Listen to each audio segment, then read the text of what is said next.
Paper ಪತ್ರಿಕೆಯಲ್ಲಿ ಅವರ ಲೇಖನಗಳು ಆಗಾಗ ಬರ್ತಾನೆ ಇರ್ತಾವು. ಅವರು ಸಹಿತಕ್ಕೆ 2-3 ಪುಸ್ತಕಗಳನ್ನ ಸಹಿತ ಪ್ರಕಟ ಮಾಡ್ಯಾರ. ಇಂತ ವಚನ ಸಾಹಿತ್ಯ, ಶರಣ ಸಾಹಿತ್ಯ ಅಥವಾ ಸಾಹಿತ್ಯ ಕ್ಷೇತ್ರದೊಳಗ ತಮ್ಮನ್ನ ತಾವು ಯಾವಾಗಲೂ ತೊಡಗಿಸ್ಕೊಂಡಿರ್ತಕ್ಕಂತ ಅಕ್ಕ ಅವರ ಒಂದು ಕಿರು ಪರಿಚಯವನ್ನ ಮಾಡಿ ಅವರು ಈಗ ಮತ್ತು PhD ಸಹಿತ ಮಾಡ್ಯಾರ. ಅಂತ ವಾಗ್ಮಿಗಳು ನಮ್ಮ ಮುಂದೆ ಇವತ್ತು ಶರಣ ಬಸವಯ್ಯನವರ ಕುರಿತು ಒಂದು ಉಪನ್ಯಾಸವನ್ನ ನೀಡೋರಿದ್ದಾರೆ. ಅವರಿಗೆ ನಾನು ಈ ವೇದಿಕೆಗೆ ತುಂಬು ಹೃದಯದಿಂದ ಸ್ವಾಗತವನ್ನ ಕೋರಿ, ಅಕ್ಕ ತಾವು ದಸರೆಯನ್ನ ಕುರಿತು ಜೀವನ ದರ್ಶನವನ್ನ ನಮಗೆ ಮಾಡಿಸ್ರಿ ಅಂತ ಹೇಳಿ ಕೇಳ್ತಾ, ಎಲ್ಲರಿಗೂ ಶರಣಾರ್ಥಿಗಳು, ಸ್ವಾಗತ ಸುಸ್ವಾಗತ. ಎಲ್ಲರೂ ದಯವಿಟ್ಟು ತಮ್ಮ ಮೈಕ್ಗಳನ್ನ, ಆಡಿಯೋ ವಿಡಿಯೋಗಳನ್ನ ಬಂದಿಟ್ಟು ಈ ಚಿಂತನೆಯಲ್ಲಿ ಸಹಭಾಗಿ ಆಗ್ರಿ ಅಂತ ಹೇಳಿ ವಿನಂತಿ.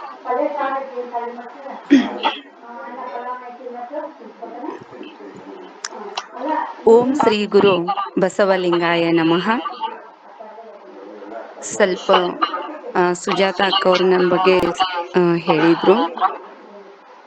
ನಮ್ಮ ಬಗ್ಗೆ ನಾವೇ ಹೇಳ್ಕೊಳ್ಳೋದಂತೇನಲ್ಲ, ಸ್ವಲ್ಪ ಹೇಳ್ತಾ ಇದ್ದೀನ. 11 ಪುಸ್ತಕಗಳು ಬಂದಿದಾವ ಮೇಡಮ್ ರೀ. ಆಮೇಲೆ ಅಕ್ಕನ ಕದಡಿಯ ಚಿತ್ತದಿ ಪಯಣ ಅಂತಂದ ಸುಮಾರು ಈ ಶರಣರ ಬಗ್ಗೆ ನಾ ಶ್ರಾವಣ ಮಾಸದಲ್ಲಿ ದಿನನಿತ್ಯ ಬರೀತಾ ಇದ್ದೇನೆ. ಅದು ಒಂದು ಪುಸ್ತಕ ಬರ್ತಾ ಇದೆ.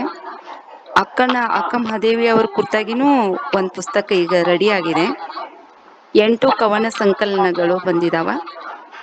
ಒಂದು ಬದುಕು ಭಾರವಲ್ಲ, ಸತ್ಯ ಘಟನೆ ಆಧಾರಿತವಾದಂತಹ ಒಂದು ಪುಸ್ತಕ. ಅಂದ್ರೆ ಟೋಟಲಿ ಎಲ್ಲವೂ ಸೇರಿ ಒಂದು 16 ಪುಸ್ತಕಗಳು ಈಗ ಬಂದಿದಾವ್. ಅಂದ್ರೆ ಪ್ರಕಟಗೊಂಡಂತವು ಪುಸ್ತಕಗಳು ಎಷ್ಟು ಅಂದ್ರೆ 8. ಈ ಸದ್ದ ಮತ್ತ ರೆಡಿ ಆಗಿದ್ದು ಪುಸ್ತಕ ಅಂದ್ರೆ 8. ಈಗ ನಾಳೆ ಅಥವಾ ನಾಡ್ದು ನನ್ನ ಕೈ ಸೇರ್ತಾ ಇದ್ದಾವೆ. ಎಳೆ ಹೂಟೆ ಅಂತೇಳಿ ಅದೊಂದು ಪುಸ್ತಕ ನಾಳೆ ಬರ್ತಾ ಇದೆ, ಪೋಸ್ಟ್ ಆಗಿದೆ. ಇದಿಷ್ಟು. PhD ಅಂದ್ರೆ ನನಗೆ ಗೌರವ ಡಾಕ್ಟರೇಟ್ ಸಿಕ್ಕಿದೆ.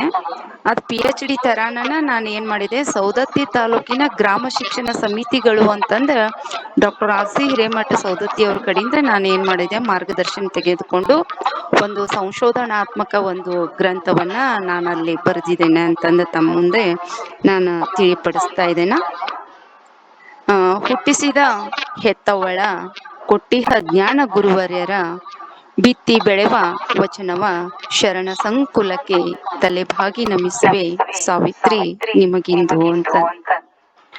ನಾನು ಬಂದಂತಹ ಮಾರ್ಗವನ್ನ ನಾನು ಯಾವತ್ತೂ ಮರೆಯಲಾರೆ.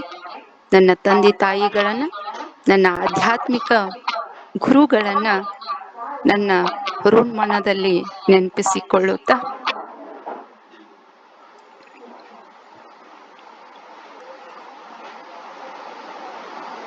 ಶ್ರಾವಣ ಮಾಸದ ಈ ವಿಶೇಷ ಸಂಚಿಕೆಯಲ್ಲಿ ಭಾಗಿಯಾದ ಎಲ್ಲಾ ಶರಣ ಮನಸ್ಸುಗಳಿಗೆ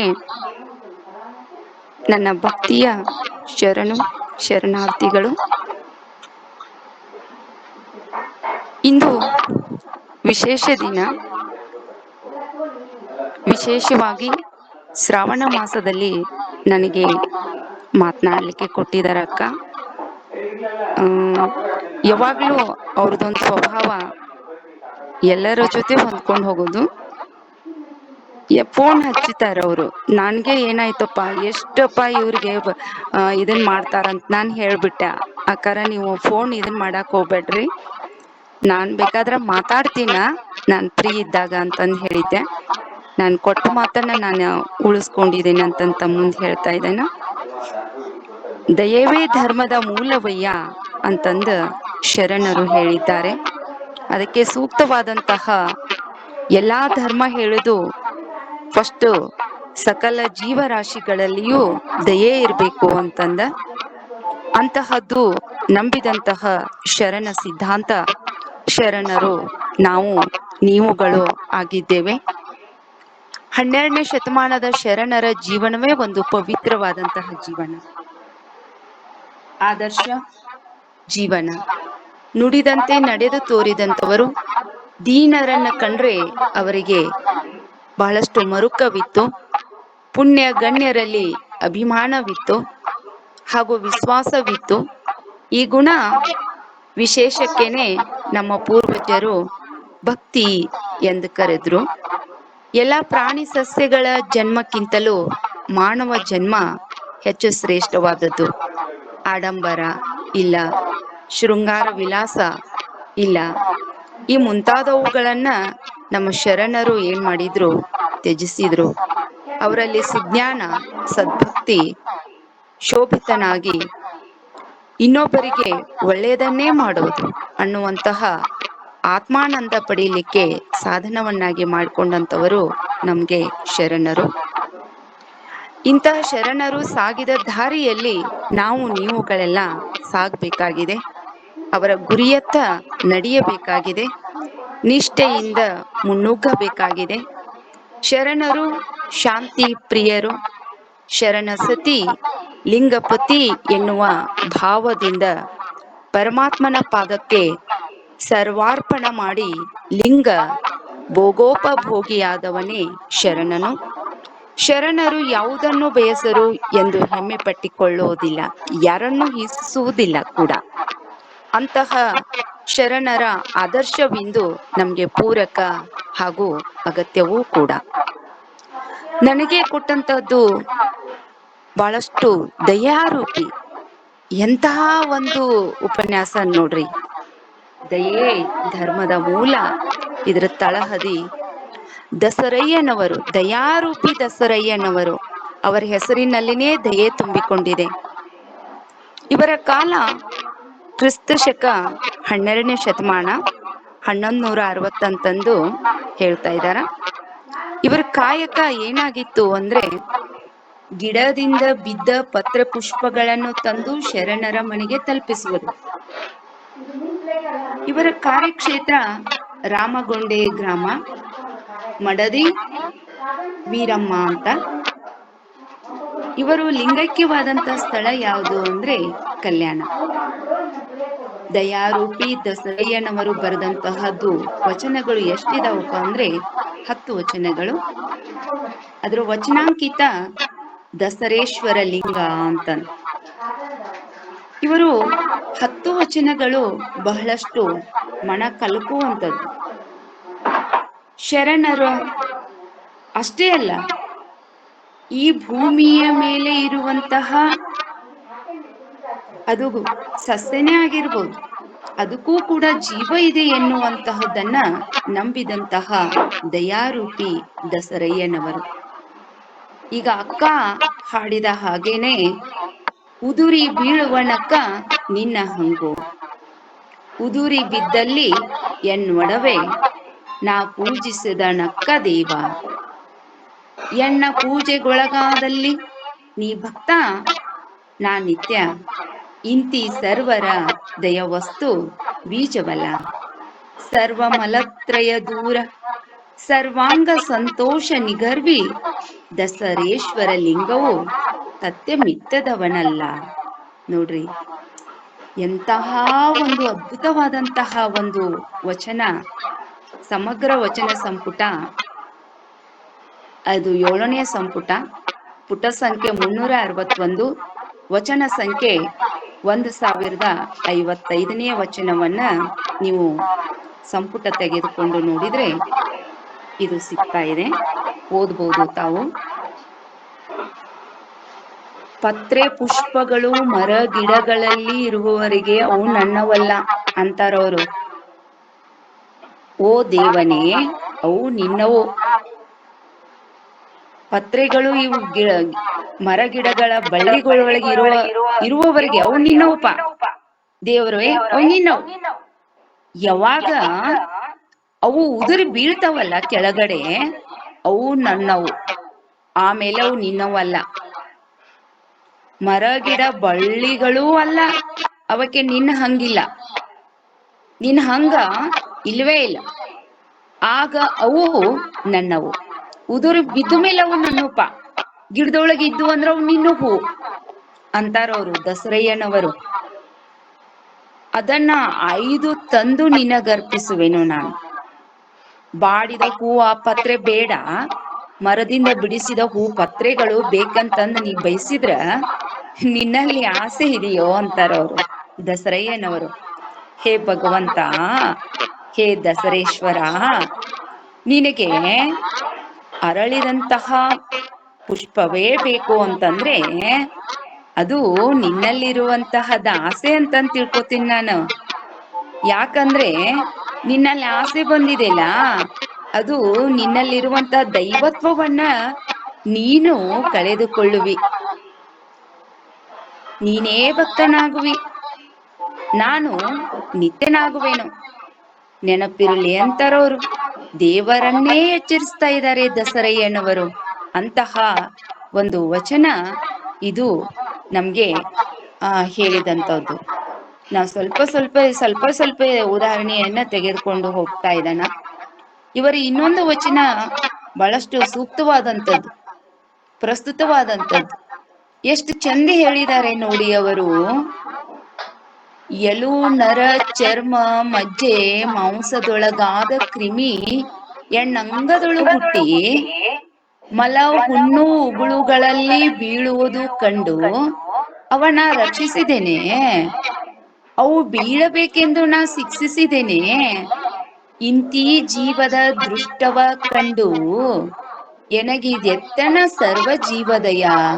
ಈ ರಕ್ತದ ಲೇಪವ ಬಿಡಿಸ ಕಲ್ಲು ಮಣ್ಣು ಮರಣಂತೆ ಚೆನ್ನ ದಸರೇಶ್ವರ ಲಿಂಗ ಅಂತ ಬಹಳಷ್ಟು ಅರ್ಥಪೂರ್ಣವಾದಂಥದ್ದು.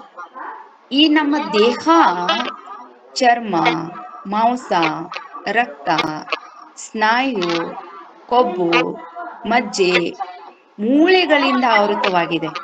ನಮ್ಗೆಲ್ಲರಿಗೂ ಗೊತ್ತಿದೆ, ಈ ಶರೀರ ಮೂಳೆಗಳಿಂದ, ಮಾಂಸ ತುಂಬಿದಂತಹ, ರಕ್ತ ತುಂಬಿದಂತಹ, ಸ್ನಾಯು ತುಂಬಿದಂತಹ, ಕೊಬ್ಬು ತುಂಬಿದಂತಹ ಈ ಶರೀರದಲ್ಲಿ ಅನೇಕ ಕ್ರಿಮಿಗಳು ಹುಟ್ಟುತ್ತಾ ಇದಾವೆ. ಎಲ್ಲಿ ಹುಟ್ಟುತ್ತಾ ಇದಾವವು?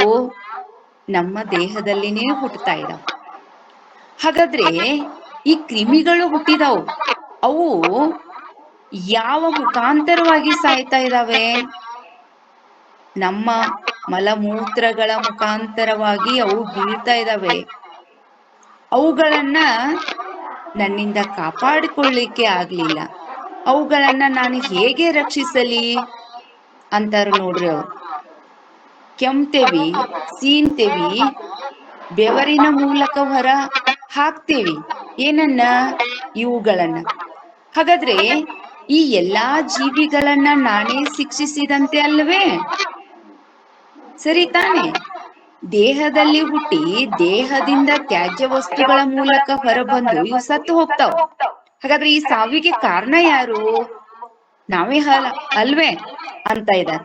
ಹೇ ಭಗವಂತ, ಸರ್ವರಲ್ಲೂ ದಯೆ ತೋರುವಂತವನು ಹೇ ಭಗವಂತ, ಈ ರಕ್ತ ಲೇಪನದಿಂದ ಕೂಡಿದಂತ ಈ ಶರೀರದಿಂದ ನನ್ನನ್ನು ಬಿಡಿಸ್ಬಿಡು ಹೇ ಭಗವಂತ. ನನ್ನನ್ನು ಒಂದು ಕಲ್ಲನ್ನಾಗಿಸೋ, ನನ್ನನ್ನ ಒಂದು ಮಣ್ಣನ್ನಾಗಿಸಿಯೋ, ನನ್ನನ್ನ ಒಂದು ಮರವಾಗಿ ಯಾರು ಇರಿಸೋ ಹೇ ದಶರೇಶ್ವರ ಅಂತಂದು ಹೇಳ್ತಾ ಇದ್ದಾರೆ ನೋಡ್ರಿ. ನಾವೆಲ್ಲ ಜೈನ ಧರ್ಮದ ತತ್ವ ಸಿದ್ಧಾಂತಕ್ಕಿಂತ ಒಂದು ಹೆಜ್ಜೆ ಮುಂದೆ ಹೋಗ್ತಾ ಇದ್ದಾರೆ ದಸರಯ್ಯನವರ ವಿಚಾರಗಳು. ದೈಹಿಕ ಕ್ರಿಯೆಗಳು ಅವೆಲ್ಲ ಸಹಜ ತಾನೆ, ಆದ್ರೆ ಒಳಗಡೆ ಇರುವಂತಹ ಈ ಕ್ರಿಮಿಗಳನ್ನ ನಾನೇ ಸಹಿಸಿದಿನಲ್ಲ ಅನ್ನುವಂತಹ ಮನಸ್ಸು ನೋಡ್ರಿ. ಹೂವಿಗೆ ಅಲ್ಲಿರುವಂತದ್ದು, ಗಿಡದಲ್ಲಿರುವಂತದ್ದು, ನಮ್ಮ ಶರೀರದಲ್ಲಿರುವಂತ ಒಳಗಿನ ಜೀವಿಗಳನ್ನ ಸಾಯಿಸೋದು ನಾನೇ ಅಲ್ವೇ ಅಂತ ಇದ್ದಾರೆ. ಮತ್ತೆ ಮುಂದುವರೆದು ಹೇಳ್ತಾ ಇದ್ದಾರೆ ಇವರು. ಏನಂತ ಹೇಳ್ತಾ ಇದ್ದಾರೆಪ್ಪ ಅಂತಂದ್ರೆ, ನುಡಿವಲ್ಲಿ ಕಿಂಕಲನವರಿದು ಕರವ ಬೀಸುವಲ್ಲಿ ತುಷಾರ ಕೀಟವನರಿದು ಅಡಿ ಇಡುವಲ್ಲಿ ಪೊಡವಿಯಲ್ಲಿ ಹೊರಹೊಮ್ಮಿದ ಜೀವನ ಚೇತನ ಆದಿಗಳನ್ನರಿದು ಮತ್ತೆ ನೀಡುವಲ್ಲಿ ಹಿಡಿವಲ್ಲಿ ಮತ್ತೊಂದ ಒಡಗೂಡಿ ಬಿಡುವಲ್ಲಿ ಸರ್ವ ಉದಯಕ್ಕೆ ಪಡಿಪುಚ್ಚವಿಲ್ಲದಿರಬೇಕು ಇಂತಿ ಸಡಗರ ಚಿತ್ತ. ನೋಡ್ರಿ, ಮುಂದೆ ಮುಂದೆ ಬರ್ತಾ ಇದ್ದಾರೆ ದಸರಯ್ಯನವರು. ಅಹಿಂಸಾ ಪರತೆ ಇನ್ನಷ್ಟು ವ್ಯಾಪಕವಾಗುತ್ತಾ ನಡೆಯುತ್ತದೆ. ಈ ಒಂದು ನುಡಿಯನ್ನ ನೀವು ಸಮಗ್ರ ವಚನ ಸಂಪುಟ 7 ಪುಟ ಸಂಖ್ಯೆ 362 ವಚನ ಸಂಖ್ಯೆ 1059 ನೀವು ಈ ವಚನವನ್ನ ನೋಡ್ಬೋದು. ಅವರು ಏನ್ ಹೇಳ್ತಾ ಇದ್ದಾರೆ, ನುಡಿವಲ್ಲಿ ಕಿಂಕಲವನರಿದು, ನಮ್ಮ ಮಾತುಗಳು ಇನ್ನೊಬ್ಬರ ಮನಕ್ಕೆ ನೋವು ತರದೆ ಘಾಸಿ ಮಾಡದಂತಿರಬೇಕು. ನಾವು ಇನ್ನೊಬ್ಬರಿಗೆ ಹಿಂದ ಮುಂದ ನೋಡದೆ ನೇರವಾಗಿ ಮಾತಾಡ್ಬಿಡ್ತೇವೆ. ಆಮೇಲೆ ಮರುಗ್ತೇವಿ, ಕಂಗಳಲ್ಲಿ ನೀರ್ ತಗೊಂಡ್ ಬರ್ತೇವಿ. ನಾವು ಇವ್ರಿಗೆ ಹಾಗ ಅನ್ಬಾರ್ದಾಗಿತ್ತು, ಹೀಗ ಅನ್ಬಾರ್ದಾಗಿತ್ತು. ಎಲ್ಲವೂ ಮಾತಿನಿಂದ ತಾನೇ. ಮಾತನ್ನ ಹೌದಿಲ್ಲೋ, ಇನ್ನೊಬ್ಬರ ಮನಕ್ಕೆ ನೋವಾಗುವುದು ಮಾತಿನಿಂದನೇ ತಾನೇ. ಹಾಗಾದ್ರೆ ನಾವು ಮಾತನಾಡಬೇಕಾಗಿತ್ತಂದ್ರೆ ಏನು ಅಂತ ಮಾತಾಡ್ಬೇಕು? ನಯವಂತರಾಗಿ, ವಿನಯವಂತರಾಗಿ ನಾವು ಮಾತಾಡ್ಬೇಕು ಅನ್ನೋದು ದಸರಯ್ಯನವರದಾಗಿದೆ. ಎಲ್ಲಾ ಶರಣರದ್ದು ಅದೇ ತಾನೇ. ಆದ್ರೆ ವಿಶೇಷವಾಗಿ ದಸರಯ್ಯನವನವರಂತವರನ್ನ ನಾವು ಇಂತಹ ದಸರಯ್ಯನವರನ್ನ, ಇವರ ಗುಣಗಳನ್ನ ನಾವು ಕಾಣ್ಲಿಕ್ಕೆ ಸಾಧ್ಯನೇ ಇಲ್ಲ. ಅವ್ರು ಹೇಳ್ತಾ ಇದ್ದಾರೆ ಏನಂತ, ಕರವ ಬೀಸುವಲ್ಲಿ ನಮ್ಮ ಕೈಗಳನ್ನ ನಾವು ಬೀಸ್ಬೇಕಾಗಿತ್ತಂದ್ರೆ ಈ ಬೀಸುವ ಗಾಳಿಯಲ್ಲಿ ಅನೇಕ ಕ್ರಿಮಿಕೀಟಗಳು ಬಡದು ನನ್ನ ಕೈಗಳಿಗೆ ಬಡದು ಸಾಯ್ತಾ ಇದ್ದಾವೆ. ಹಾಗಾದ್ರೆ ನಡೆಯುವಾಗನೂ ಕೂಡ ಅವರು ನಿಧಾನಕ್ಕೆ ನಡೆಯುವಂಥದ್ದು. ಕೈ ಬೀಸಿದರೆ ಅಗೋಚರವಾದಂತಹ ಈ ಜೀವಿಗಳಿಗೆ ಎಲ್ಲೇ ಹಿಂಸೆ ಆಗ್ತದನೋ ಅಂತಂದು ಎಚ್ಚರದಿಂದ ಬೀಸ್ತಾ ಇದ್ರು. ಈ ರೀತಿಯಾಗಿ ಅವರ ನಡೆ ಪ್ರಾರಂಭವಾಗುತ್ತದೆ. ಅವರು ಎಷ್ಟೇ ಎಚ್ಚರದಿಂದ ನಡೆದರೂ ಕೂಡ ಹಿಂಸೆಯನ್ನ ಪೂರ್ಣವಾಗಿ ತಪ್ಪಿಸುವುದು ಸಾಧ್ಯವಾಗುವುದನ್ನ ಕಂಡು ಅವರು ಬಹಳಷ್ಟು ದುಃಖ ಪಡ್ತಾ ಇದ್ದಾರೆ, ಬಹಳಷ್ಟು ಮರುಗ್ತಾ ಇದ್ದಾರೆ. ಈ ಸಕಲವು ನಿನ್ನ ಕರುಣೆಯಿಂದ ಉತ್ಪತ್ತಿಯಾದವು, ಆದ್ದರಿಂದ ಸರ್ವವೂ ನಿನ್ನ ಸೃಷ್ಟಿಯಾಗಿರುವಾಗ ನಾನು ಹೇಗೆ ನಡೆಯಲಿ, ನಾನು ಹೇಗೆ ಈ ಭೂಮಿ ಮೇಲೆ ನಡೆಯಲಿ ಅಂತಂದ ಅಹಿಂಸಾ ಮಾರ್ಗವನ್ನ ಹೊಂದಿದಂತವರು. ಹೊರಗಿನ ಜೀವಿಗಳನ್ನ ಹಿಂಸಿಸದೆ ಹೇಗಾದ್ರೂ ಬದುಕಬಹುದು, ಆದ್ರೆ ತಮ್ಮ ಶರೀರದೊಳಗೆ ಹುಟ್ಟಿ ದೇಹ ಧರ್ಮದಿಂದ ತಮ್ಮ ಶರೀರದೊಳಗೆ ಸಾಯುವಂತಹ ಇಂಥ ಕ್ರಿಮಿಕೀಟಗಳ ಹಿಂಸೆಯನ್ನ ಹೇಗೆ ಹೋಗಲಾಡಿಸುವುದು ಎಂದು ಪರಿತಪಿಸ್ತಾ ಇದ್ದಾರೆ. ಅವರ ಮನಸ್ಸು ಎಷ್ಟು ಸೂಕ್ಷ್ಮವಾಗಿದ್ದಿರಬೇಕು. ತಾವು ಸರ್ವ ಜೀವ ದಯಾಭಾರಿಯಾಗಿ ಬದುಕಲಾರೆ, ಈ ಹಿಂಸಾಮಯವಾದಂತ ಜೀವನದಿಂದ ಬೇಗ ನನ್ನನ್ನ ಮುಕ್ತನನ್ನಾಗಿ ಮಾಡೋ ಹೇ ತಂದೆ ಅಂತಂದ ದೇವರ ಹತ್ರ ಅವರು ಬೇಡ್ಕೊಳ್ತಾ ಇದ್ದಾರೆ. ಇಂತಹವರನ್ನ ಪರೀಕ್ಷೆ ಮಾಡಲಿಕ್ಕೆ ಏನ್ ಮಾಡ್ತಾ ಇದ್ದಾರಪ್ಪ ಅಂತಂದ್ರೆ, ಅಹಿಂಸಾ ಮೂರ್ತಿಯನ್ನ ಪರೀಕ್ಷೆ ಮಾಡ್ಲಿಕ್ಕೆ ಇವರಲ್ಲಿರುವಂತ ಸಹನೆ, ಇವರ ಉದ್ದೇಶ ಏನಿರ್ಬೋದು ಅಂತಂದ ಅಲ್ಲಿ ವಾಸವಾಗಿರುವಂತಹ ಒಂದು ಗ್ರಾಮ ರಾಮಗೊಂಡದಲ್ಲಿ ಈ ಅನೇಕ ಹೀನಮತಿಗಳು, ಕುಹೇಕಿ ಜನಗಳು ಇರ್ತಾರ. ಸಮಾಜದಲ್ಲಿ ಹೀನಮತಿಗಳೇ ಇರ್ತಾರ, ಚಾಡಿಕೋರರು ಇರ್ತಾರ, ಕುಹೇಕಿಗಳೇ ಇರ್ತಾರ, ನಗಾಡ್ತಾರ, ಹಾಗೆ ಹೀಗೆ ಎಲ್ಲಾ ರೀತಿಯಿಂದ ಜನರು ಇರ್ತಾ ಇದ್ದಾರೆ. ಹಾಗಾದ್ರೆ ಎಲ್ಲಾ ರೀತಿಯಿಂದ ಜನರು ಇರುವಂತಹುದನ್ನ ನಾವು ಅದನ್ನ ಪರೀಕ್ಷಿಸುತ್ತಾ ಇದ್ದಾನೆ ದೇವರು ನಮ್ಮನ್ನ ಅಂತಂದು ತಿಳ್ಕೊಂಡು ನಾವು ಸಾಧನೆಯ ಹೆಜ್ಜೆಯಲ್ಲಿ ಮುಂದುಗ್ಗಬೇಕಾಗ್ತಾ ಇದೆ. ಹಾಗಾದ್ರೆ ಇಂತಹ ಅಹಿಂಸಾ ಮೂರ್ತಿಯಾದಂತಹ ಈ ದಸರಯ್ಯನವರನ್ನ ಕಪಟ ಸ್ವಾಮಿ ವೇಷಧಾರಿಯಾಗಿ ದಸರಯ್ಯನವರ ಬಳಿಗೆ ಕಳುಹಿಸಿಕೊಡ್ತಾ ಇದ್ದಾರೆ. ತನ್ನ ಬಳಿಗೆ ಬಂದಂತಹ ಕಪಟ ಸನ್ಯಾಸಿಗೆ ದಸರಯ್ಯನವರು ವಂದಿಸ್ತಾ ಇದ್ದಾರೆ. ಆದರೆ ಈ ಮೋಟು ಮಲ್ಲನು ನಿಷ್ಕಾರಣವಾಗಿ ತನ್ನ ಕೈಗಳಿಂದ ದಸರಯ್ಯನವರಿಗೆ ಬಹಳಷ್ಟು ಗುದ್ದುತ್ತಾರೆ, ಹೊಡಿತಾ ಇದ್ದಾರೆ. ಆಗ ದಸರಯ್ಯನವರು ಸುಮ್ಮನೆ ನೋಡುತ್ತಾ ಇರುತ್ತಾರೆ. ಎಷ್ಟು ಹೊಡಿತೀಪ ಹೊಡಿ, ನನ್ ಎಷ್ಟು ಬೈತಿ ಬೈ, ಎಷ್ಟು ಹೊಡಿತಿ ಹೊಡಿ. ಕೊನೆಗೆ ಮೋಟು ಮಲ್ಲನ ಕೈ, ಮೋಟು ಮಲ್ಲ ಅಂದ್ರೆ ಅವನಿಗೆ ಕೈ ಇದ್ದಿರೋದಿಲ್ಲ, ಮುಂಗೈ ಎಲ್ಲ, ಅದಕ್ಕೆ ಆ ಹೆಸರು ಬಂದಿದೆ ಅಂತನಿಗೆ. ಆ ಕೈ ನೋತದದ ಅವನ್ ಯಾರಿಗೆ? ದಸರಯ್ಯನವರಿಗೆ. ಆದ್ರೂ ಸುಮ್ಮನೆ ಹೊಡಸ್ಕೋತಾರ ದಸರಯ್ಯನವರು. ತಾವು ಹೊಡಸ್ಕೊಂಡು ಹೊಡೆದಂತವನ ಕೈ ಎಲ್ಲಿ ನೋಯ್ತಾ ಅಂತ ಹೇಳಿ ಆತನಿಗೆ, ಅಪ್ಪ ನೀ ಹೊಡೆದಿಲ್ಲ ನನ್ನನ್ನ, ನಿನ್ ಕೈ ಎಲ್ಲಿ ನೋಯ್ತೇನೋ ಅಂತಂದ ಅವನ್ ಮೆತ್ತಿಗೆ ಏನ್ ಮಾಡ್ತಾ ಇದ್ದಾರಪ್ಪ ಅಂದ್ರೆ ಆತನ ಕೈಗಳನ್ನ ಏನ್ ಮಾಡ್ತಾ ಇದ್ದಾರೆ, ಮೆತ್ತಿಗೆ ಸವರ್ತಾ ಇದ್ದಾರೆ. ಎಲ್ಲಿ ನೋವಾಯ್ತಪ್ಪ ನಿನಗ ಅಂತಂದ. ಇದು ಒಂದು ಬಹಳಷ್ಟು ಅಚ್ಚರಿಯಾದಂತಹ ವರ್ತನೆ. ಆ ಮೋಟು ಮಲ್ಲನ ಕಲ್ಲು ಹೃದಯ ಏನಾಗ್ತಾ ಇದೆಯಪ್ಪ ಅಂತಂದ್ರೆ ಕರೀಗ್ ಹೋಗ್ತಾ ಇದೆ. ಆಗ ಅವರು ದಸರಯ್ಯನವರಿಗೆ ಕಾಲಿಗೆ ಬಿದ್ದು ಕ್ಷಮಿಸಬೇಕಂತಂದ ಕೇಳ್ಕೊಳ್ತಾರೆ. ಕಪಟ ವೇಷಧಾರಿಯಾಗಿ ಬಂದ ಮೋಟು ಮಲ್ಲ ದಸರಯ್ಯನವರ ಕರುಣೆಯಿಂದ ಮುಂದೆ ಶರಣನಾಗುತ್ತಾನೆ. ಹೀಗೆ ದಸರಯ್ಯನವರು ಅಹಿಂಸಾ ತತ್ವದಿಂದ ಪರಿವರ್ತನೆಯ ಹರಿಕಾರರಾಗುತ್ತಾರೆ. ನಂತರ ದಸರಯ್ಯನವರ ಕೀರ್ತಿ ಕಲ್ಯಾಣದ ತುಂಬೆಲ್ಲ ಹರಡುತ್ತದೆ. ಹಾಗಾದ್ರೆ ಇಂತಹ ದಸರಯ್ಯನವರ ಚರಿತ್ರೆಯನ್ನ ನಮಗೆ ಅಮಲ ಬಸವ ಚರಿತ್ರೆ ಸಿಂಗಿರಾಜ ಪುರಾಣದಲ್ಲಿ ಬಸವಣ್ಣನವರ ಮಹಾಕಾರ್ಯದಲ್ಲಿ ಪಾಲ್ಗೊಂಡಿದ್ದಂತಹ ಅವರ ಸಮಕಾಲೀನರ ಹೆಸರುಗಳನ್ನು ಹೇಳುವಾಗ ಇವರ ಹೆಸರನ್ನ ಸೇರಿಸಿ ಅವರು ಹೇಳಿದ್ದಾರೆ. ಲಕ್ಕಣ್ಣ ದಂಡೇಶನು ತನ್ನ ಶಿವತತ್ವ ಚಿಂತಾಮಣಿಯಲ್ಲಿ ಅಸಂಖ್ಯಾತರ ಕಥೆಗಳನ್ನು ಹೇಳುವಾಗ ಒಂದೇ ಪದ್ಯದಲ್ಲಿ ದಸರಯ್ಯನವರ ಕಥೆಯ ಸಾರವನ್ನ ಹೇಳಿದ್ದಾರೆ.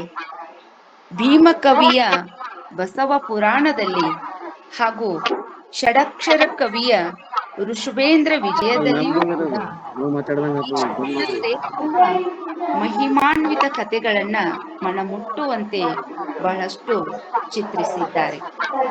ಹಾಗಾದ್ರೆ ಅಂತಹ ಒಂದು ದಸರಯ್ಯನವರ ಅಹಿಂಸಾ ಯೋಗಿ ಎನಿಸಲು ಭೀಮಕವಿಯವರು ಬರೆದಂತಹ ಬಸವ ಪುರಾಣದಲ್ಲಿ ಇದನ್ನ ಸಂಪಾದಕರು ಡಾಕ್ಟರ್ ಆರ್.ಸಿ. ಹಿರೇಮಠ ಅವರು ಕತೆ ದಸರಯ್ಯಗಳ ಕತೆ ಪುಟ ಸಂಖ್ಯೆ 551 ಪದ್ಯ 9ರಲ್ಲಿ ಈ ರೀತಿ ಹೇಳ್ತಾ ಇದ್ದಾರೆ ಅವರು. ತೊಡರಿಯಡ್ಡಂ ಪಾರ್ವ ಜೀವಿಗಳೆಡೆಗೂ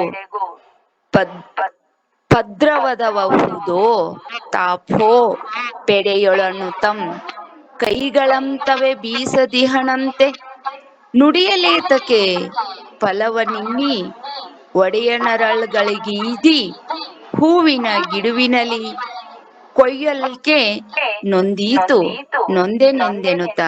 ನೋಡ್ರಿ, ತನ್ನಿಂದ ತರುಮರ ಕ್ರಿಮಿಕೀಟ ಪಶು ಪಕ್ಷಿಗಳಾದಿಯಾಗಿ ಯಾವುದಕ್ಕೂ ಹಿಂಸೆಯಾಗಬಾರದೆಂದು ಭಾವಿಸಿದ್ದರು ದಸರಯ್ಯನವರು ಅಂತಂದ. ಜೀವಿಯ ನೋವೇ ಲಿಂಗದ ನೋವು.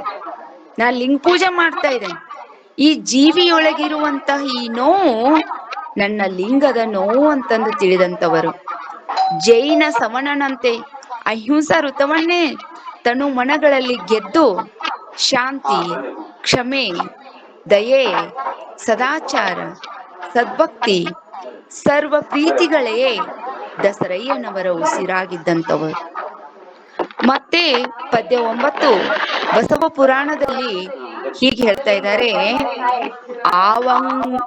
ಆವಗಂ ಗಿಡು ಮುನ್ನ ಚೂಟಿದ ಠಾವು ಬೋರಣೆ ನೆತ್ತರುಗೆ ತಾಪಾ ವಾವ ಗಿಳುವಮಂ ಮುಟ್ಟಿದಡೆ ಹೋಂ ನೊಂದೆ ವೆನುತಿಹವು ಆವ ಗಿಡವಂ ನೋಯಿಸಿದಡಂ ಭಾವಿಸುವಡಿದು ಹಿಂಸೆ ಎನ್ನುತ್ತಂ ತೋವಿ ಹೂ ಗಿಡಗಳ ಕೆಳಗೆ ಸುತ್ತುವರೆ ಸಾರಿಸುತ್ತ. ನೋಡಿ, ಒಮ್ಮೆ ಹೂ ಬಿಡಿಸಲು ಹೋದಾಗ ಗಿಡದಿಂದ ಹಾ ಎಂದಂತೆ ಭಾಸ ಆಗ್ಬಿಟ್ಟಿತ್ತಂತ. ಯಾರಿಗೆ? ದಸರಯ್ಯನವರಿಗೆ. ಯಾಕಂದ್ರೆ ತಾವೇ ಏನಪ್ಪಾ ಅಂತಂದ್ರೆ ದಯಾಮಯನಾದಂತ ಈ ದಸರಯ್ಯನವರು ಹೂವಿನ ಬಿಡಿಸ್ಲಿಕ್ಕೆ ಹೋದಾಗ ಆ ಕೊಂಬೆಯಿಂದ ಅಂತಂದು ಉಸಿರು ಬಂದಂತಾಯ್ತಂತೆ. ಏನಾಯ್ತು ಅಂತ ಹೇಳಿ ಆ ಗಿಡದ ಕಡೆ ಹೋಗ್ತಾ ಇದ್ದಾರೆ. ಅಲ್ಲಿ ತೊಟ್ಟಿಕ್ಕಿದ ರಸ ರಕ್ತದಂತೆ ಕಾಣಿಸ್ತಾ ಇದೆ. ಅದನ್ನ ನೋಡಿದ ತಕ್ಷಣವಾಗಿ ಇವರ ಮನಕ್ಕೆ ಬಹಳಷ್ಟು ನೋವಾಗ್ತದೆ. ಅಯ್ಯೋ, ಈ ಗಿಡಕ್ಕೂ ಜೀವ ಇದೆಯಲ್ಲ ಅಂತ ನಾವು ನೀವೆಲ್ಲ ನೋಡಿರ್ಬೋದು. ಮುಟ್ಟಿದರೆ ಮುನಿ, ನಾವು ಸ್ಪರ್ಶ ಮಾಡಿದರೆ ಆ ಗಿಡ ಎಲೆಗಳು ಎಲ್ಲ ಒಳಕ್ ಹೋಗ್ತಾ ಇದಾವ. ನಿಮ್ಗೆಲ್ಲರಿಗೂ ಗೊತ್ತಿರಬಹುದು. ಅಂದಿನಿಂದ ಹೂಗಳನ್ನ ಅವರು ಹರಿಯುವುದನ್ನ ಬಿಟ್ಬಿಡ್ತಾ ಇದ್ದಾರೆ. ಅಕಸ್ಮಾತ್ ಅವರಿಗೆ ಹೂ ಹರಿಬೇಕಾಗಿತ್ತಪ್ಪ ಅಂದ್ರ ಹಿಂದಿನ ದಿನ ಅದನ್ನ ಗಿಡದ ಕೆಳಗಡೆ ಎಲ್ಲ ಸ್ವಚ್ಛ ಮಾಡಿ ಅದನ್ನ ಸಗಣಿಯಿಂದ ಸಾರಿಸಿ ಗೋಮಯ ಮಾಡಿ ಮರುದಿನ ಆ ಗಾಳಿಗೆ ಉದುರಿ ಬಿದ್ದಂತಹ ಹೂಗಳನ್ನ ಆಯ್ದುಕೊಂಡು ಬಂದು ಅವರು ಲಿಂಗಕ್ಕೆ ಅರ್ಪಿಸ್ತಾ ಇದ್ರು. ಈ ರೀತಿಯಾಗಿ ಅಹಿಂಸಾ ಮೂರ್ತಿಯಾದಂತಹ ಈ ದಸರಯ್ಯನವರು ಬಹಳಷ್ಟು ಏನಪ್ಪಾ ಅಂತಂದ್ರೆ ಮತ್ತೆ ಮುಂದುವರೆದು ಹೇಳ್ತಾ ಇದ್ದಾರೆ. ಅವರು ಇನ್ನೊಂದು ವಚನದಲ್ಲಿ ಏನಂತ ಹೇಳ್ತಾ ಇದ್ದಾರಪ್ಪ ಅಂದ್ರೆ, ಸರ್ವನರಿದಲ್ಲಿ ಸರ್ವಜ್ಞನಾದಲ್ಲಿ ಇದರಲ್ಲಿ ತಾನೆಲ್ಲಿ, ಅದು ತನ್ನ ಭಿನ್ನ ಭಾವ ಅನ್ಯರಲ್ಲಿ ಹೊಮ್ಮುವ ತೋರಿ, ಆ ಗುಣ ತನ್ನನೆ ಅನ್ಯವೆನಿಸುವುದು, ತನ್ನ ಶಾಂತಿ ಅನ್ಯರಲ್ಲಿ ತೋರಿ, ಅಲ್ಲಿ ಭಿನ್ನ ಭಾವವಿಲ್ಲದಿರೇ ಅವರನ್ಯರಲ್ಲ ಎಂಬುದು ತನ್ನ ಗುಣ. ಅನ್ಯವಿಲ್ಲ ಎಂಬುದನ್ನರಿತು ತನ್ನೊಪ್ಪದ ದರ್ಪಣದಲ್ಲಿ ತೋರುವಂತೆ ಇದಕ್ಕೆ ಕರ್ಕಶವಿಲ್ಲ, ದಸರೇಶ್ವರ ಲಿಂಗವಣವುದಕ್ಕೆ ಅಂತ ಬಹಳಷ್ಟು ಮಹತ್ವವಾದಂಥದ್ದು ಈ ಒಂದು ವಚನ. ಸಮಾಜದಲ್ಲಿ ನಾವು ಹೇಗಿರ್ತೀವಿ ಜನರ ಜೊತೆ ಅನ್ನೋದನ್ನ ಈ ಒಂದು ವಚನದಲ್ಲಿ ನಮ್ಗೆ ದಸರಯ್ಯನವರು ಕಟ್ಟಿಕೊಟ್ಟಿದ್ದಾರೆ. ಕನ್ನಡಿಗರ ಸ್ವಭಾವವನ್ನ ನಮ್ಗೆ ಸಾಧುಗೆ ಸಾಧು, ಮಾಧುರ್ಯಂಗೆ ಮಾಧುರ್ಯಂ, ಬಾದಿಪ್ಪ ಕಲಿಗೆ ಕಲಿಯುಗ ವಿಪರೀತನ್ ಮಾಧವನೀತನ ಪೆರನಲ್ಲ ಅಂತಂದು ನಾವು ಕಪ್ಪೆ ಅರ್ಭಟನ ಶಾಸನದಲ್ಲಿ ನಾವೇನು ಇವುಗಳೆಲ್ಲ ತಿಳಿದಿದ್ದೇವೆ ಕನ್ನಡಿಗರ ಸ್ವಭಾವ ಹೇಗೆ ಅಂತ. ಹಾಗೇನೆ ಶರಣರ ಸ್ವಭಾವ ಹೃದಯಕ್ಕೆ ಹತ್ತಿರವಾದಂತಹ ಭಾಷೆ, ವಚನ ತಿಳಿಯಾದಂತಹ ಭಾಷೆಯ ಮುಖಾಂತರವಾಗಿ ಹೇಳಿದಂತವರು ನಮ್ಮ ಶರಣರು. ಸರ್ವನರದಲ್ಲಿ ಸರ್ವಜ್ಞನಾದಲ್ಲಿ ಇದರಲ್ಲಿ ತಾನೆಲ್ಲಿ, ಅದು ತನ್ನ ಭಿನ್ನ ಭಾವ. ಹಾಗಾದ್ರೆ ತನ್ನಂತೆ ಪರರೋರು ಎಂಬ ಭಾವ ಮೂಡಿ ಬರಬೇಕು ಅಂತಂದು ಹೇಳ್ತಾ ಇದ್ದಾರೆ. ಸಮಾಜದಲ್ಲಿ ನನ್ನಂತೆ ಇವರೂ ಇದ್ದಾರೆ, ನಾನೇ ಸರಿ ನನ್ನದೇ ಸರಿ ಎನ್ನುವುದಕ್ಕಿಂತ ಇನ್ನೊಬ್ಬರ ಬಗ್ಗೆ ನಾವು ಗೌರವ ಭಾವನೆಯನ್ನ ತಾಳ್ಬೇಕಾಗ್ತಾ ಇದೆ. ಇನ್ನೊಬ್ಬರವರ ಬಗ್ಗೆ ಒಳ್ಳೆಯ ಭಾವನೆಯನ್ನ ತಾಳ್ಬೇಕಾಗಿದೆ ಎಂಬ ಒಂದು ಜೈನ ತತ್ವ, ಸಮದರ್ಶನ ತತ್ವವನ್ನ ಈ ನುಡಿಯಲ್ಲಿ ನಾವು ಕಾಣ್ತಾ ಇದೆ. ಅಂದ್ರೆ ಜೈನರ ತತ್ವದಂತೆ ನಮ್ಮ ಶರಣರ ತತ್ವಗಳೂ ಇದಾವೆ ಅಂತ. ಅದನ್ನೇ ಈ ವಚನದಲ್ಲಿ ಮಾನವತೆಯ ಮೂಲ ಸೂತ್ರವನ್ನೇ ಬಿತ್ತರಿಸಿದ್ದಾರೆ. ಮಾನವ ಮಹದೇವನಾಗೋದು, ಮಾನವ ಪರಮಾತ್ಮನಾಗೋದು. ಪರಮಾತ್ಮ ಎಲ್ಲಿದನ್ರಿ? ಬೇರೆಯವರಲ್ಲಿ ಇದಾನ? ಮೇಲಿದಾನ ಪರಮಾತ್ಮ? ಇಲ್ಲ, ನಾವೇ ಪರಮಾತ್ಮ, ನಾವೇ ದೇವರು. ಯವ್ವ ದೇವ್ರಂಗದ ನೋಡ್ಯವ, ಅವ ದೇವ್ರಂಗದ ನೋಡವ್ವ ಅಂತಂದು ನಮ್ಗ ಕೇಳ್ತಾ ಇದೆ. ಯಾಕೆ? ನಾವು ಮಾನವರಲ್ಲಿ ಮಾನವೀಯ ಗುಣಗಳನ್ನ ಬೆಳೆಸ್ತಕ್ಕಂಥದ್ದು ಶರಣರ ತತ್ವ. ಹಾಗಾದ್ರೆ ಈ ವಚನದಲ್ಲಿ ಮಾನವತೆಯ ಮೂಲ ಸೂತ್ರವನ್ನೇ ಬಿತ್ತರಿಸಿದ್ದಾನೆ. ಧ್ವನಿ ಪ್ರತಿಧ್ವನಿಯಂತೆ, ಕನ್ನಡಿಯ ಪ್ರತಿಬಿಂಬದಂತೆ. ನೋಡಿ, ನಮ್ಮ ತಪ್ಪುಗಳನ್ನ ನಾವು ತಿದ್ಕೋಬೇಕಾಗಿತ್ತಂದ್ರೆ ನಾವು ನಮ್ಮ ಕನ್ನಡಿಯಲ್ಲಿ ನಮ್ಮ ಮುಖಗಳನ್ನ ನಾವು ನೋಡ್ಬೇಕಾಗಿದೆ. ಬೇರೆಯವರ ತಪ್ಪುಗಳನ್ನ ನಾವು ತಿದ್ದೋದಲ್ಲ, ನನ್ ಒಳಗಡೆ ಇರುವಂತ ತಪ್ಪುಗಳು ಏನಿದಾವೆ ಅನ್ನೋದನ್ನ ನಾನು ತಿಳ್ಕೊಳ್ಬೇಕಾಗಿದೆ. ಆಮೇಲೆ ಸಮಾಜವನ್ನ ತಿದ್ದಬೇಕಾಗಿದೆ, ಸಮಾಜದ ಕಡೆ ಬೆರಳು ಮಾಡ್ಬೇಕಾಗಿದೆ, ಇನ್ನೊಬ್ಬರ ಕಡೆ ಬೆರಳು ಮಾಡ್ಬೇಕಾಗಿದೆ ಅಂತ. ಅನ್ಯರಲ್ಲಿ ಹೊಮ್ಮುವ ತೋರಿ, ಆ ಗುಣ ತನ್ನನೇ ಅನ್ಯವೆನಿಸುವುದು, ತನ್ನ ಶಾಂತಿ ಅನ್ಯರಲ್ಲಿ ತೋರಿ. ಮೊದಲು ನಾನು ಶಾಂತನಾಗಿರಬೇಕು. ನಾನು ಶಾಂತನಾದರೆ ಅವರು ಶಾಂತರಾಗ್ತಾ ಇದ್ದಾರೆ. ನಾನು ಗಟ್ಟಿ ಧ್ವನಿಯಿಂದ, ಏರು ಧ್ವನಿಯಿಂದ ಮಾತನಾಡಿದರೆ ಅದರ ಧ್ವನಿ ಪ್ರತಿಧ್ವನಿ ಆಗ್ತಾ ಇದೆ ಅಂತಂದು ಈ ವಚನ ಹೇಳ್ತಾ ಇದೆ ನಮ್ಗೆ. ಕನ್ನಡಿಗೆ ಪ್ರತಿಬಿಂಬದಂತೆ ನಾವು ತೋರಿದ ಭಾವವೇ ಇತರರಲ್ಲಿ ಭಾವಬಿಂಬಿತವಾಗಿ ನಾನು ಜೋರಾಗಿ ಮಾತಾಡಿದರೆ ಅವರು ಜೋರಾಗಿ ಮಾತಾಡ್ತಾ ಇದ್ದಾರೆ ಎನ್ನುವಂತ ಅರಿವು ನಮ್ಮೆಲ್ಲರಿಗೂ ಇರಬೇಕಾಗಿದೆ. ಎಲ್ಲರೂ ತನ್ನವರೆಂದೇ ತಿಳಿದರೆ ತನ್ನವರು ತನ್ನವರಾಗ್ತಾ ಇದ್ದಾರೆ. ಸಮದರ್ಶನ ಭಾವ ಸ್ಫುರಿಸಿದರೆ ಸಮದರ್ಶನ ಇಲ್ಲಿ ಸಿದ್ಧಿಸ್ತಾ ಇದೆ ಎನ್ನುವಂತಹ ಮಾತನ್ನ ಈ ಒಂದು ವಚನದಲ್ಲಿ ನಾವು ತೋರುಗೊಟ್ಟಿದ್ದಾರೆ. ಇನ್ನು ಟೈಮ್ ಇದೇನಾ ಅಂತ ತಿಳ್ಕೊಬಹುದಾ ಅಕ್ಕ? ಹೇಳ್ಬಹುದಾ? ಹಲೋ, ದಸರಯ್ಯನವರು ಸರಿ, ದಸರಯ್ಯನವರು ಇನ್ನೊಂದು ವಚನವನ್ನ ನಾನು ನೋಡ್ಲಾಗಿ, ಸರ್ವಮಯ ನಿನ್ನ ಬಿಂದುವಾದಲ್ಲಿ ಆಹುದಣಹುದೆಂಬೆ ಆಹುದವನನ್ನ ಅಲ್ಲ ಎಂಬೆ, ಸರ್ವಚೇತನ ನಿನ್ನ ತಂತ್ರಗಳಿಂದ ಆಡುವವಾಗಿ ಇನ್ನಾವುದ ಕಾಯುವೆ ಇನ್ನಾವುದ ಕೊಲ್ಲುವೆ, ತರುಲತೆ ಸ್ಥಾವರ ಜೀವಂಗಳೆಲ್ಲ ನಿನ್ನ ಕಾರುಣ್ಯದಿಂದ ಒದಗಿದವು, ಆರ ಹರಿದು ಇನ್ನಾರಿಗೆ ಅರ್ಪಿಸುವೆ, ತೊಟ್ಟು ಬಿಡುವ ನಕ್ಕ ನೀ ತೊಟ್ಟು ಬಿಟ್ಟ ಮತ್ತೆ ನೀ ತೊಟ್ಟು ಬಿಟ್ಟರೆಂದು ಎತ್ತಿ ಪೂಜಿಸುತ್ತಿರದೆ ದಸರೇಶ್ವರನೆಂದು. ಎಂತಹ ಅದ್ಭುತವಾದಂತ ವಚನವನ್ನ ನಮ್ಗೆ ಕಟ್ಟಿಕೊಟ್ಟಿದ್ದಾರೇನು. ಸರ್ವವೂ ನೀನೇ ದಯಾ, ಸರ್ವ ಸೃಷ್ಟಿಯೂ ನೀನೇ ದೇವ, ಯಾವುದನ್ನ ನಾನು ಹೌದು ಅನ್ಲಿ, ಯಾವುದನ್ನ ಇಲ್ಲ ಅಂತಂದು ಹೇಳಿ. ಹಾಗಾದ್ರೆ ಇಲ್ಲಿ ಹೂಗಳನ್ನ ನಾನ್ ಕಿತ್ಕೊಂಡ್ ಬರ್ತೀನ, ಹೌದಾ? ಈ ಹೂಗಳನ್ನ ಸೃಷ್ಟಿ ಮಾಡಿದಂತಹ ದೇವ ನೀನೇ, ಸರ್ವರಲ್ಲಿನೂ ಸರ್ವಚೇತನದಲ್ಲಿನೂ ನೀನಿದೀಯ, ಇದು ನಿನ್ನ ತಂತ್ರ. ಹಾಗಾದ್ರೆ ಸರ್ವಚೇತನ, ಸರ್ವ ಸೃಷ್ಟಿ, ಸರ್ವ ಜೀವಗಳಲ್ಲಿ ನೀನಿದ್ದಾಗ ಅದರಂತೆ ನಾವು ಎಲ್ಲವೂ ಆಡ್ತಾ ಇದ್ದಾವೆ. ನೀನೇ ಕಾಯ್ತಾ ಇದೀಯೇ, ನೀನೇ ನಮ್ಮನ್ನ ಇನ್ನಾರನ್ನ ಕೊಲ್ತಾ ಇದೀಯ. ನೋಡಿ, ಇನ್ನಾರನ್ನ ಕೊಲ್ಲುವುದಂದ್ರೆ ವ್ಯಕ್ತಿನ, ಮನಸ್ಸಿನಲ್ಲಿ ಬರುವುದು ಏನಪ್ಪಾ ಅಂತಂದ್ರೆ, ಎಲೆ ದೇವಾ, ಎಲೆ ಲಿಂಗವೇ, ನಾನು ಇನ್ನೊಂದು ಜೀವಿಯನ್ನ ಕೊಲ್ತಾ ಇದ್ದೀನಿ ಅನ್ನೋದು. ಏನಪ್ಪಾ ಅಂತಂದ್ರೆ, ಇನ್ನಾವುದೇ ಕಾಯುವೆ ಇನ್ನಾವುದೇ ಕೊಲ್ಲುವೆ ಅಂದ್ರೆ, ನಾವೊಂದು ಗಿಡದೊಳಗಿನ ಹೂವನ್ನ ತಗೊಂಡು ಬಂದು ಎಲೆ ಲಿಂಗವೇ ನಾನ್ ನಿನಗ ಅರ್ಪಿಸ್ತಾ ಇದ್ದೇನೆ. ನೋಡಿ, ಅಲ್ಲಿ ಜೀವ ಸತ್ತಿತು, ಹೂವ ಸಾಯ್ತಾ ಇದೆ, ನಿನಗ್ ನಾನು ಏರಿಸ್ತಾ ಇದ್ದೇನೆ. ಇನ್ನಾವುದು ಕಾಯ್ತಾ ಇದ್ದೀನಿ, ಇನ್ನಾರನ್ನ ಕೊಲ್ತಾ ಇದೆ. ನೋಡ್ರಿ, ತರುಲತೆ ಸ್ಥಾವರ ಜೀವಗಳೆಲ್ಲ ನಿನ್ನ ಕಾರುಣ್ಯದಿಂದ ಅಲ್ಲೇ ತಾನೆ, ಅವಕ್ಕೆಲ್ಲವೂ ನಿನ್ನ ಕರುಣೆ ಇದೆ ತಾನೆ. ಹಾಗಾದರೆ ನೋಡ್ರಿ, ಅದರಂತೆ ನಾವು ನಡ್ಕೊಳ್ಬೇಕಾಗಿದೆ ಅಂತಂದು ಅವ್ರು ಹೇಳ್ತಾ ಇದ್ದಾರೆ. ಈ ಹೂಬಳ್ಳಿ, ಈ ಸಕಲ ಜೀವಗಳು ನಿನ್ನ ಕರುಣೆಯಿಂದಲೇ ಇದಾವು. ಹಾಗಾದ್ರೆ ತೊಟ್ಟು ಬಿಡುವವರೆಗೆ ಅವು ನಿನ್ನವು, ಅವು ಉದುರಿ ಬಿದ್ದರೆ ಅವು ನನ್ನವು ಅಂತಂದು ಇದರಲ್ಲಿನೂ ಕೂಡ ಅವ್ರು ಹೇಳ್ತಾ ಇದ್ದಾರೆ.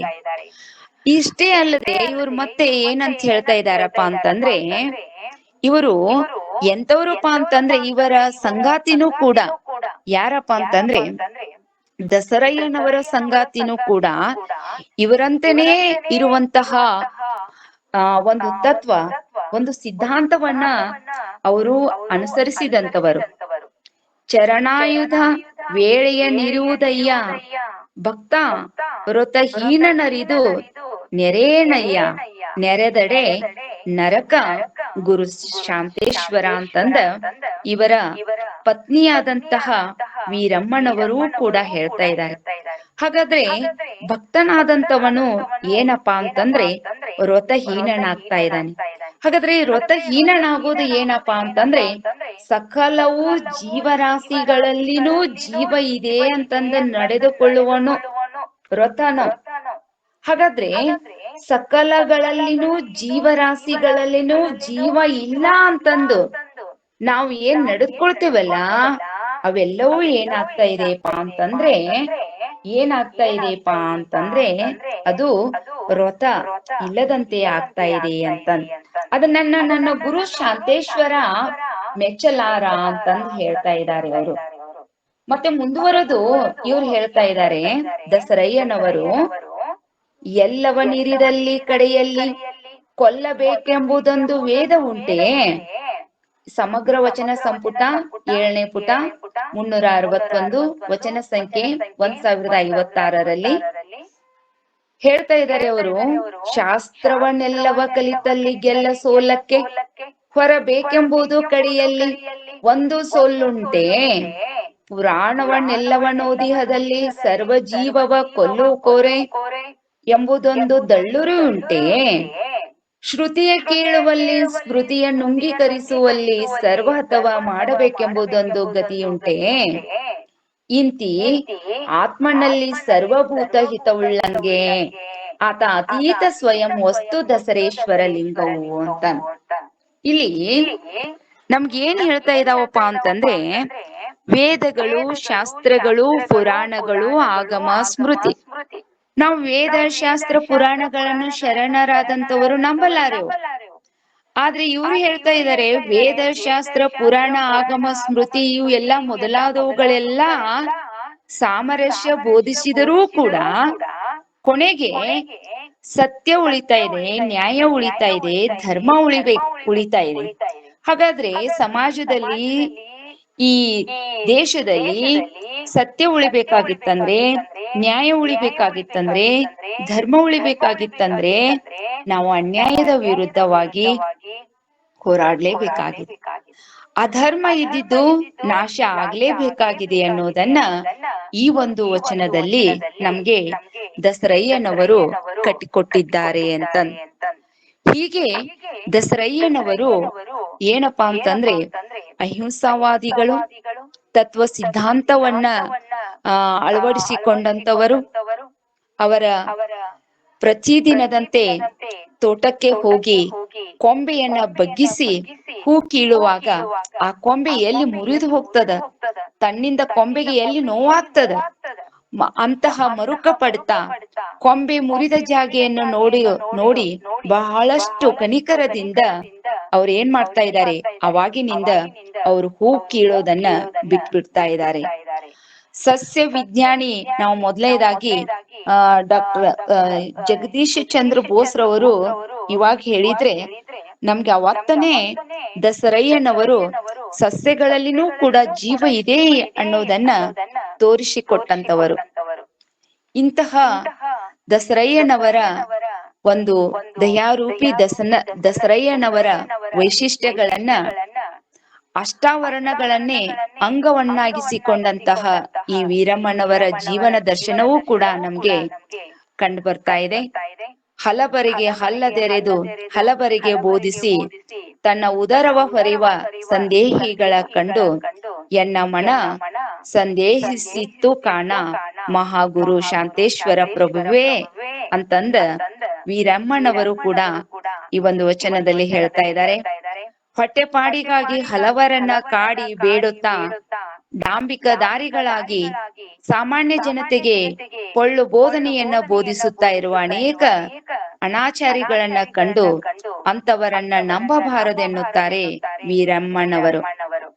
ಇವರ ಕಾಯಕ, ದಾಸೋಹ, ವ್ರತ, ನೇಮ ಪಾಲನೆಗೆ ಒತ್ತು ಕೊಟ್ಟಂತಹ ದಸರಯ್ಯ ಹಾಗೂ ವೀರಮ್ಮ ಶರಣ ದಂಪತಿಗಳು ಆದರ್ಶತನವನ್ನ ನಮ್ಮ ಜೀವನಗಳಲ್ಲಿ ನಾವು ಅಳವಡಿಸಿಕೊಳ್ಬೇಕಾಗಿದೆ.